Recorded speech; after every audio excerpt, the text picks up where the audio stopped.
Welcome back to the BookEnds YouTube channel. I'm James McGowan. Hi, I'm Jessica Faust. We are literary agents who have taken our popular blog to YouTube to discuss all things publishing. This is a question that we got from a viewer. Thank you, viewer. Thank you. Yes, we love viewer questions. So if you got them, put them somewhere, somewhere. We'll get them somewhere. So the viewer asked, querying agents takes too long. I understand. Can I query publishers myself? What if I don't even want an agent? Lots on that. That sounds like an attack. It did. It feels like you're not even useful. I have to wait for you. Oh, we've been told that. We've been told that too. It's okay. Well, I think it's a lot to unpack there, but I mean, I guess we can start with. Can you query publishers yourself? Yeah. Presuming you want an agent. If you don't want an agent, I frankly not sure what you're doing here. But if you don't want an agent, am I wrong? No, I'm just appreciating the honesty. Yeah, I'm not sure. But if you do want an agent and you want to know, can I query agents and publishers at the same time? The most simple answer is you can. You can. Some things to consider. You can do whatever you want. Yeah, knock yourself out, right? Some things to consider though. Most publishers, particularly the bigger publishers and medium-sized publishers, do not accept unsolicited queries by writers or illustrators or other illustrators without an agent. Most of it's going to end up in the trash, or you're going to get a form rejection and it's not read. Right. So, I mean, the most obvious reason is just the time, right? Like for a publisher to publish their current list, review submissions from an agent, and now review unvetted, really, submissions from any old author off the street. Yeah. There's simply not enough time in the world. Even if they hired people, there's still not enough time in the world. Yeah, and submissions, I mean, when I was an editorial assistant many moons ago, publishers were more apt to accept unagented submissions. However, everything was done via snail mail. You didn't get as many unagented submissions in those days. And they would actually have readers who came in and read through them all and passed on them and things like that. But that's changed. It's just, I mean, there's just not the time. Yeah, well, the simple ease of contacting an agent or an editor these days has obviously quadrupled really what been coming through snail mail, right? And there's also the cost, the barrier of cost. Like that was expensive. Yeah. Printing and mailing, that's not cheap. So now for a publisher to do that and tackle submissions and their list, it's really impossible. Plus, there's something to be said about the level of revisions most agents will do with their clients. So, I mean, I know for us, we very rarely send stuff out without having our hands in it in some way.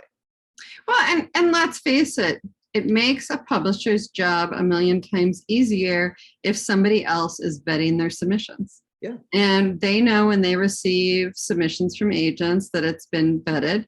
And in most cases that the person sending it to them, they trust that person's taste. Right. So, I mean, wouldn't we all in life like to make decisions based on something that's been vetted? I mean, that's why Yelp exists. Yeah. It's true, but having that, it's sort of like a step up in the quality of work that a publisher is expecting, right?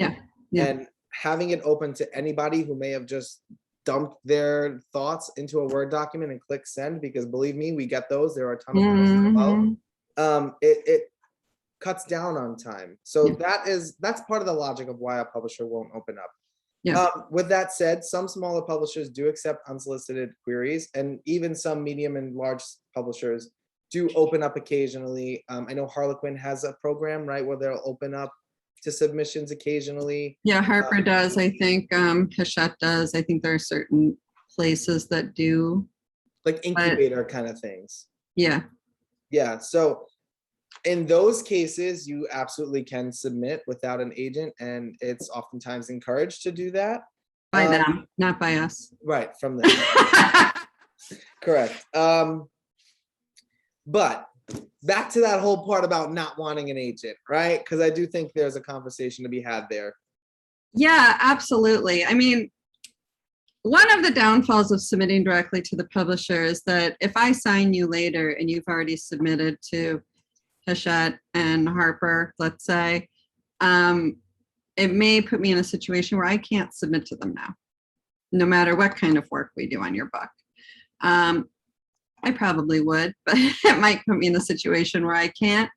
But I think the assumption sometimes in a question like this is that the agent's sole job is just to submit your work to publishers. And the truth is that is the tiniest, maybe even one of the least important parts of our job. I won't lie. Part of this video comes from somebody commenting on our Instagram saying, it's done. All you need to do is get it in the hands of a publisher. And really, it was the all you need to do thing that just like grinded my gears, because there's so much more that an agent does that I don't think most folks understand. Yeah. Yeah. So that all you need to do, it's not all you need to do, right? It's not clicking send on an email.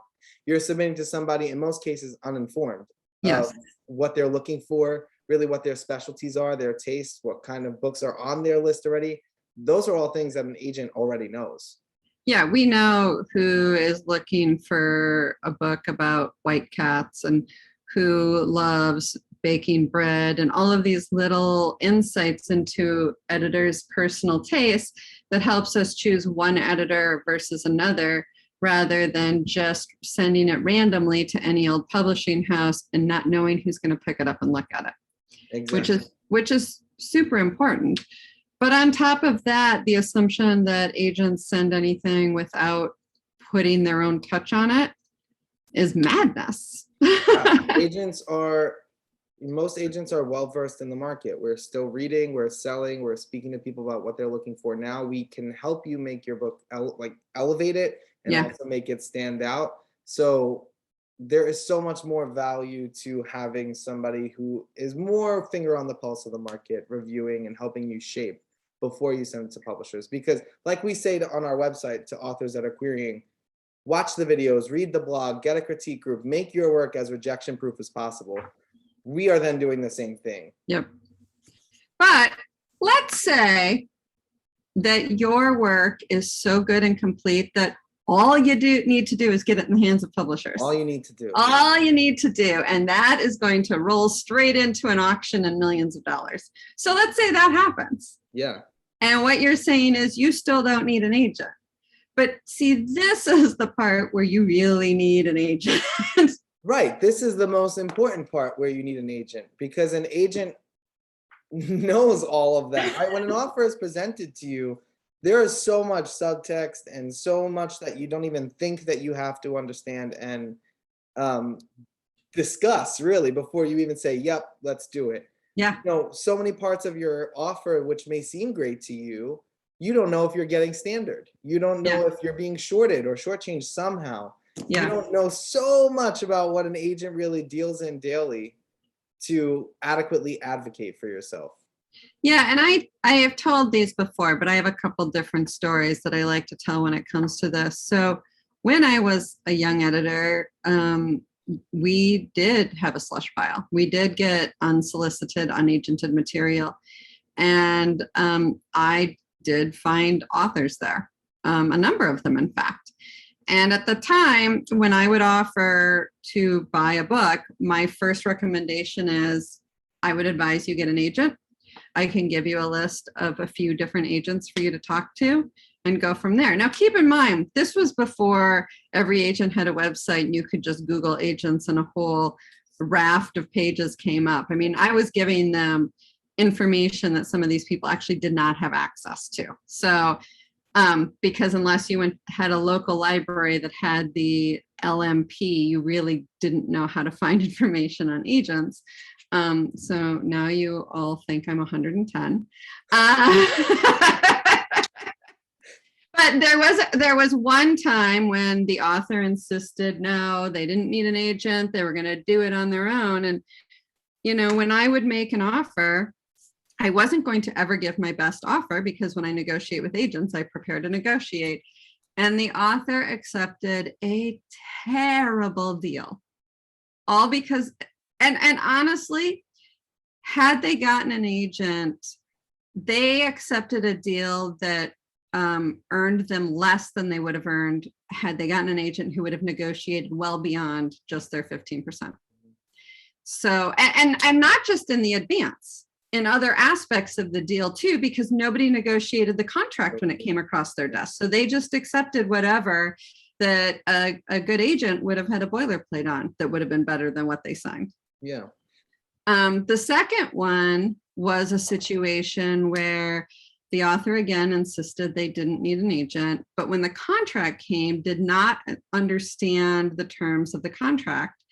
And it really freaked them out. And they kept coming to me and asking for me to help, but I can't help you negotiate a contract because I work for the people that you're trying to negotiate against. Right. Yeah. You are quite literally paid to not help. Yeah, exactly. Exactly. And unfortunately, it soured our relationship, but also they ended up not signing the contract and doing the deal because I think they just got so overwhelmed. Right. And there are things that an agent will earn their 15%. It may not be in the advance, but it will be in all of the other details they negotiate when it comes to the contract. Well, as a small business owner, will tell you often, like, it's worth paying people to do what you're not good at. They will make their money. They will make you their fee back in time, tenfold even. Yep. So really that 15%, while it feels crazy, you might get that 15% in an advance boost in royalties, right? Like, yeah, it's just not worth the sort of indignant independence, in our opinion. We're biased, of course. a little bit, but we're okay with that too. So like you said, you get an offer. What can you do? Just to sort of cover all of our bases here, what you can do if you are submitting to publishers and agents simultaneously, get that offer, thank the publisher, ask them to hold their horses a tiny bit. You're going to alert agents. And we have a video on the channel called Handling an Offer of Publication, which sort of covers that whole process for you, which we highly recommend. But simply put, if you know how to handle an offer of representation from another agent, same process. Really, you are going to alert agents that you have an offer of publication, interview those that are interested, make your decision, then your agent can go back to your publisher. We think this is the best way to sort of not sour the relationship between you and your potential editor, get the most out of your deal, and have hopefully the start to a long-lasting publishing career. But also, as an aside, I want to add that I have had situations where an author came to me with a deal from a small publisher, and the book was good. Yeah. But not good enough to necessarily for me to take out to Big Five because it needed edits. So now you're in a situation, do you turn down the small publisher, do the edits with the agent, and hope that you get a deal? Because that's a risk. Just because I think it's great doesn't mean you're going to get a deal. Or do you accept the offer and think, I don't know what would have happened if. Mm-hmm. So you are, by going to the smaller publishers first, you are potentially cutting off the potential of something bigger that working with an agent first could have helped create. Yep, absolutely. So we always recommend the traditional route. There's a reason why. Obviously. We do it. Not just traditional route, traditional publishing, but the traditional course of write the book, find an agent, submit, get a publisher. Honestly, there's reasons why it's set up that way. So listen, I there are a lot of things I don't want to do in life. You know, I am happy to have experts handle a lot of things that I might be able to do, but somebody else might be able to do better. If I could pay someone to drive me around and it was affordable, oh man. Someday. Yeah, someday. Someday. I hate driving, but think about it. Like, you're not going to like negotiating unless you are familiar with it and comfortable with it. Chances are you're not going to like it. No, and it's tricky because if you're trying to negotiate with an editor, it can cause tension that you don't need to have. Yep. It's our job. Yeah, we are the tension creators. Yeah. Okay, well, I think we pretty much covered it. We hope it was helpful. Again, don't forget to look for that handling and offer of publication video if you are in the midst of something like that. But don't forget to like and subscribe, and we look forward to seeing you back here next week. Bye.